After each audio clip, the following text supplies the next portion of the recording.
Y'all already know. Y'all already know.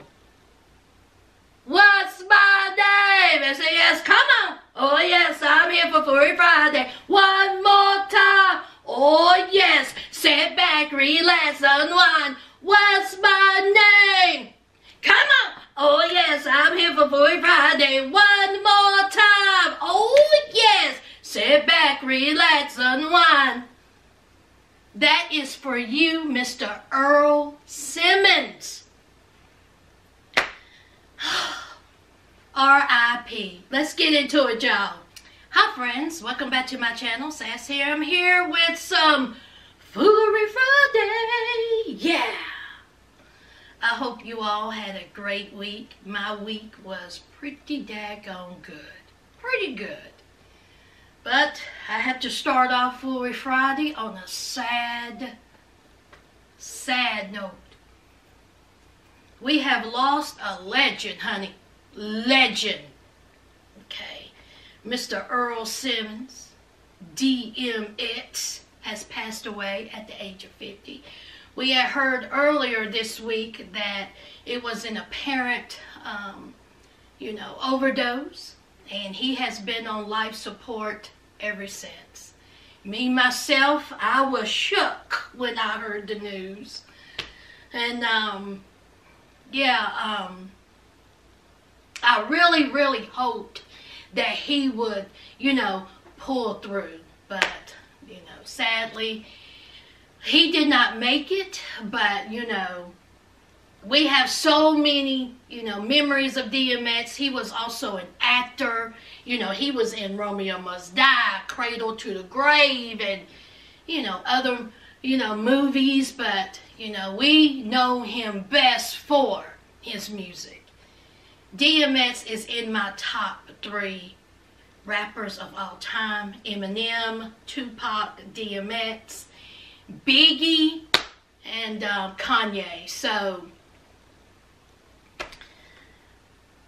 I just don't know what to think, y'all. I really don't know what to think, but I'm not going to be sad about it because his music brought me nothing but joy. Foolery Friday little theme song is because of DMX.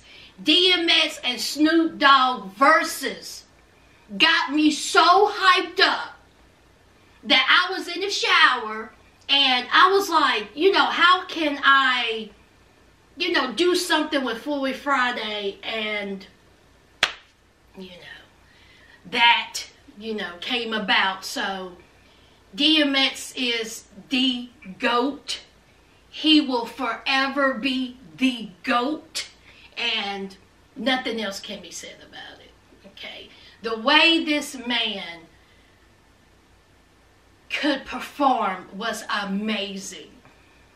I went to the Up in Smoke tour back in 2000, and it had Eminem, Snoop, Dr. Dre, Exhibit, Nate Dogg. It had so many rappers. And, everybody was hyped, honey. People was getting toe up from the floor up. People was getting... honey, high, honey. Ooh, child, Snoop Dogg was on stage high. Honey, Snoop Dogg was so high, he forgot his own words to his own music. So, but then, all of a sudden, out of the blue, he wasn't even on the ticket. We hear, "Where's my dogs at?" The place erupted. I had no voice at the end of the night. I lost my mind. Everybody was screaming and yelling, and he came on stage and he tore the place down. His energy was so great, and you could feel everything he said. He was pouring the sweat. Everybody was pouring the sweat.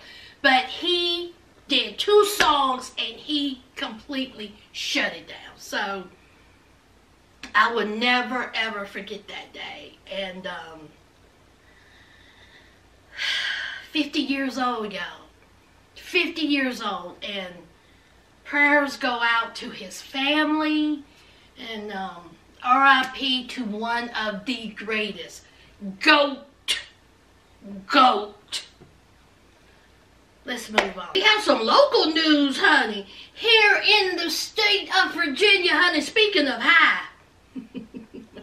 Our governor, Ralph Northam, says it's official. Virginia just approved historic legislation legalizing the simple possession of marijuana on July the 1st. This is a monumental step to address racial disparities in our criminal justice systems and build an inclusive future for our Commonwealth, child. So, Ralph Northam says, now listen, come July the 1st, y'all can have a little ounce of weed. You ain't gonna get us, arrested for it, so y'all go ahead and y'all enjoy that come July the 4th, okay? Y'all go ahead and smoke your little ganja, honey. Legalize. Legalize, child.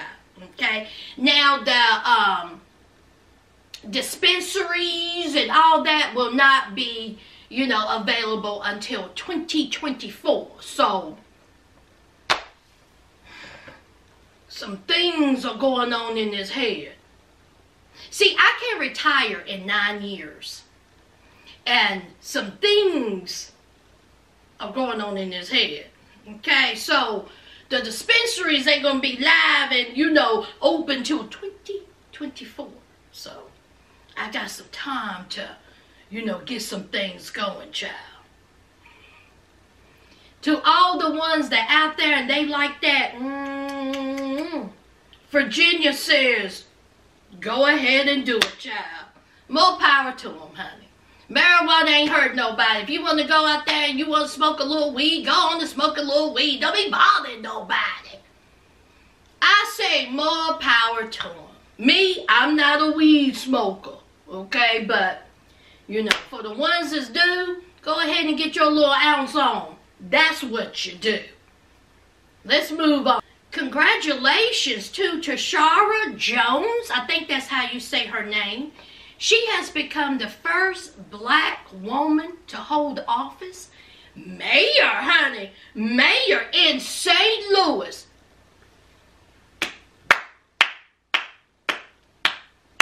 More power to you, girl. Congratulations, honey, to Tashara Jones. Go do your thing, girl. You go do your thing in St. Louis. All right. Let's talk about some foolishness. T.I. and Tiny, we all know that I have spoke on their escapades down there in, hot Atlanta. And we know they are being sued.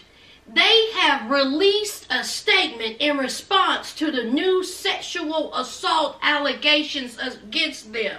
Do y'all want to know what they said? T.I. and Tiny's attorney, Steve Saddle, says the Harrises are still waiting for the accusers to reveal themselves publicly. Let me read that statement again. The Harrises are still waiting for the accusers to reveal themselves publicly. By continuing to hide behind anonymous allegations, the unnamed accusers effectively rendered themselves not credible and unworthy of belief. We say, let the light shine on their identity so we can go about disproving these accusations.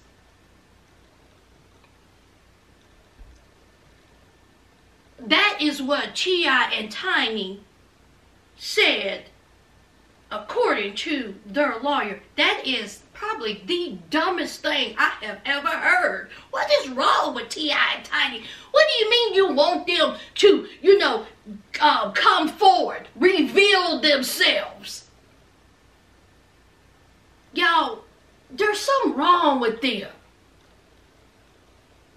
Do you know how ridiculous that sounds? Why do they need to reveal themselves? They don't have to reveal themselves. They, according to them, they revealed themselves to you. You all revealed to, you know, to come out there in the public so everybody can see them.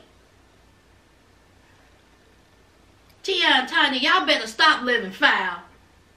Now, according to the residents of Atlanta, this ain't nothing new. See, y'all's name been floating around with this mess for a while. See, the people who live outside Atlanta, this is new to us. See, y'all true to it. We new to it.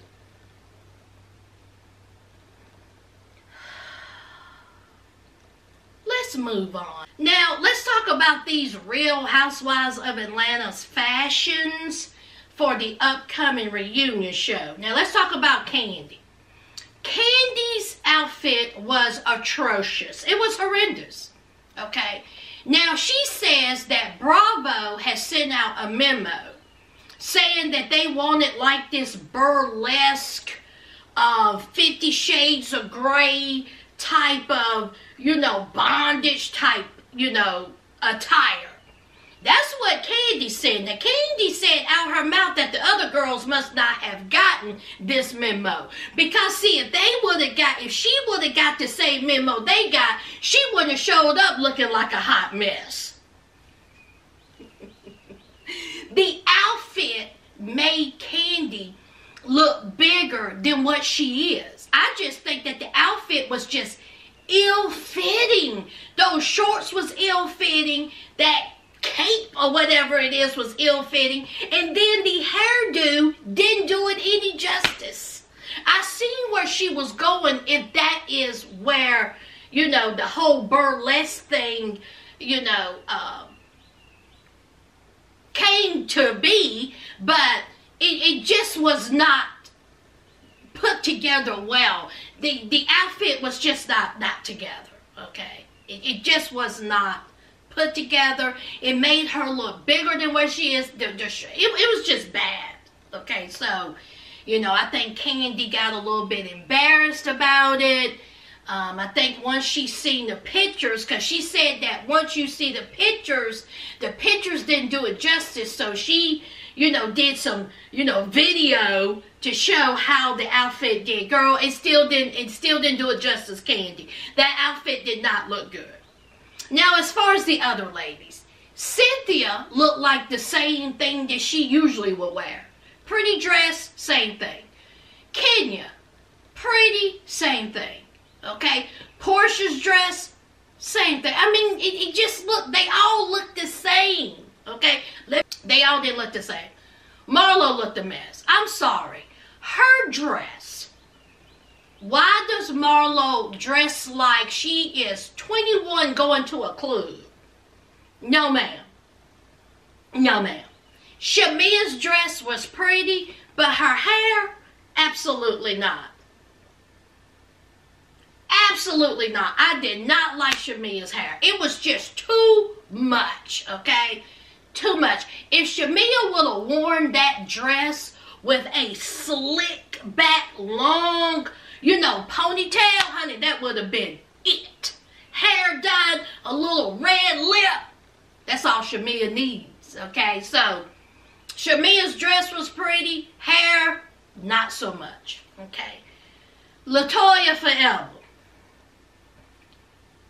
Face pretty. Hair pretty. Dress, it was okay, okay? Out of everybody, I would say Portia looked the best, but what did y'all think about these fashions, honey? Ooh, child. Speaking of Latoya forever, child, her and her ex-husband, Adam, Ali, they beefing. They have been beefing for a long time, okay?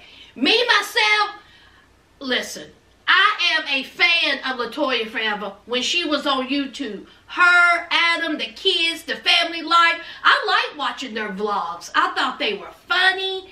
I just loved them together when they were in Canada and her auntie. I loved all of it, okay? But, of course, she moved to Atlanta and all heck broke loose. According to Adam, who did an interview with Tasha K, he also went on his Instagram ranting and raving, child. He says that their relationship haven't been the same in years. Latoya Forever also said that their relationship haven't been the same since 2016. Mind you, they got 3 kids together. Latoya Forever felt like that Adam got her pregnant on purpose. She also alleges that there was some type of domestic abuse. She says that she did, cheat on him, but, she felt like that they were no longer together, that she had checked out of the relationship in 2016. He didn't care nothing about her. He wasn't affectionate towards her. So, in her mind, the relationship was over. They were going through the process of a separation. Then it was a divorce. And then this one filed separation papers. Then they took it back. This one filed divorce papers. They took it back. It was a whole mess. Okay? Adam says that no, it was not a domestic violent situation. He says that it was some type of tussle. I don't know what that means, but that's what come out his mouth. Adam also says that he had to take out a restraining order, a protective order on Latoya. He says that Latoya was out here wilding out. So he had to take out paperwork on her for him to feel safe. Latoya said that her and that little baby had to move out of the house because of said paperwork. Honey, it's a whole mess. It's a whole mess. To me, they need to be separated. They need to be apart because they seem very, very toxic. They do not seem happy whatsoever. Okay? Latoya, she did her little, interview on her channel. Adam did his interview with Tasha K. Listen, I watched that interview with Tasha K, and truth be told, he didn't say anything that bad about, Latoya. He told his side. He said that was his truth. And that's that on that. Latoya, on her channel, she told her side of the story, and she said that's her truth. We all know what the saying is. It's what he said, she said, and the truth. Latoya done moved on. She got her own, boyfriend. I don't know what Adam doing, but hey, I wish them well. Will Latoya return to Real Housewives of Atlanta? Word on the curb is they done gave her the boot because of the disparaging remarks that she said to Fallon. Y'all remember that episode when she was at Fallon's house? Is that her name, y'all? Fallon, when she was talking about Fallon's husband and she just carried on disrespectful, and Fallon has came out and said that Latoya Forever has said some other things about her. Okay, that Bravo cut. Okay, so I think Latoya was there to cut a shine. That's what she did. It did not look good for her. So I think Latoya is going to be back to YouTube. That's what I think. So I wish everyone well. Okay? And let's move on. All right, y'all. That is it. I'm about to crank DMX all the way the F up. Do you hear me? I wish I could play his songs, but YouTube will get me with a copyright, and that's fine. But it was pretty tough pulling out this Foolery Friday, so yeah, I sure am gonna miss DMX. I really do. It's just, anyway, I hope y'all have a fantastic, fantastic weekend, okay? Stay safe, and until next time, y'all know what to do. Leave your comments down below. And don't forget to hit that like, comment, and subscribe. And until next time, friends, bye!